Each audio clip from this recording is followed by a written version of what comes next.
You know, this area is really a great area because, you know, within a few hours distance, you got a lot of opportunities to catch bass. And not just any bass, but both largemouth and smallmouth.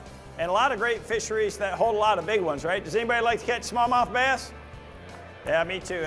They're my favorite. You know, like I said, I was born and raised in Kalamazoo.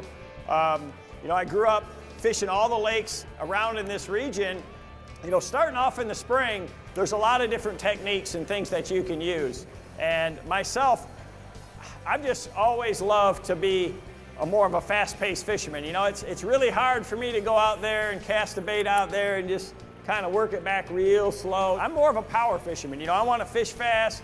I want to cover water. I want to make a cast with a spinner bait, get a strike, move on, get down the bank. Got that trolling motor on high, covering water, trying to trigger reaction strikes. So, you know, because the biggest part of bass fishing, to me, it's not catching them, it's finding where they're at, right? It's easy, once you find them, it's a lot easier to catch them.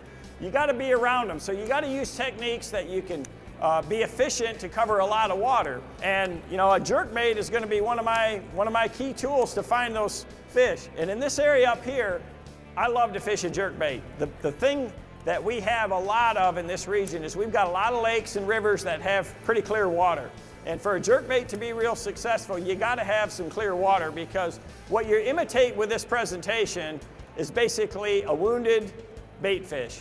So the fish has to see it. You know, yeah, I mean, this jerkbait's got some rattles to it, it makes noise, but it's the action, it's the way that you work that bait, it's that darting side-to-side action, and the more erratic you can make it, the better you're going to catch fish.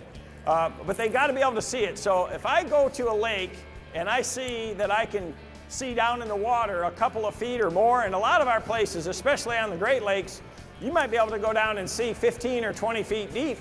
That's where a jerkbait is at its very best. A bass will come farther to hit this lure than any other lure that I've got in my tackle box. Their instincts tell them this is something that they got to go after. So what a lot of people do with a jerkbait is they cast it out there and they constantly jerk the bait and reel it all the way back to the boat. The biggest mistake that you can do is fish that bait that way. You got to work this bait with some slack in the line to really maximize the action. What I want my jerkbait to do is never go the same place twice. So I'm going to start my retrieve with slack in the line. I'm going to pop the bait forward, and then I'm going to pause it. And each time that I jerk it, I point the rod back at that lure. And boy, it doesn't take long till one of them's going to load up on it. And believe it or not, coming in today to the show, I had this bait tied on my rod, and the guy that was helping me carry it, John Kushner, he's from Quantum right here, he got it all caught in his coat. I had to cut two of the hooks off, and I still caught a bass with it. So jerkbaits are tremendously, tremendously effective. It's one of the best lures that I've got to find fish, because I know that even if I don't catch a bass with it, their instincts tell them that it's something that they've got to go after.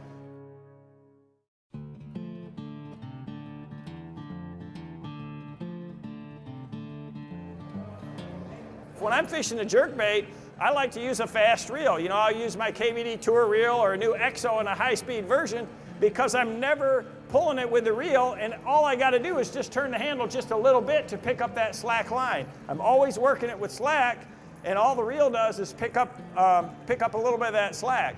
So when you're fishing this bait, you want to get that maximum action. You want that bait to jump left and right, and a good lure is important. I've got this new Strike King slash bait that is a tremendous jerkbait. It's got great side-to-side action, but to make it dart like that, you want to have a rod that's got some good tip action to it. So I like to throw a jerkbait on a rod like this. It's an all graphite rod, so that when I cast my jerkbait out there, 50 yards out there on a windy day, and I snap that rod tip, it makes that bait respond even at the end of a long cast. So I'm going to match it up you know, with some fluorocarbon line. If you're using a crankbait or a jerkbait and you want to make the bait run deeper or shallower, just adjust the size of line that you've got it tied to. When I cast it out there and start working it, all I'm going to do is pop the bait forward, sometimes 2 or 3 times, and then stop it.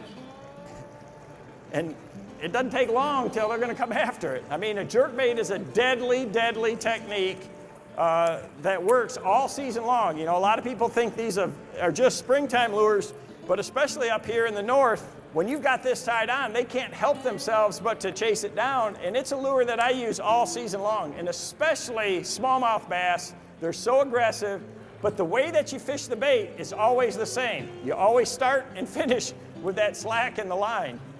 And when it pauses and it just hangs there, this is suspending bait, in that cold water like that, the fish just think it's a dying shad, and they're gonna come up there and bite it.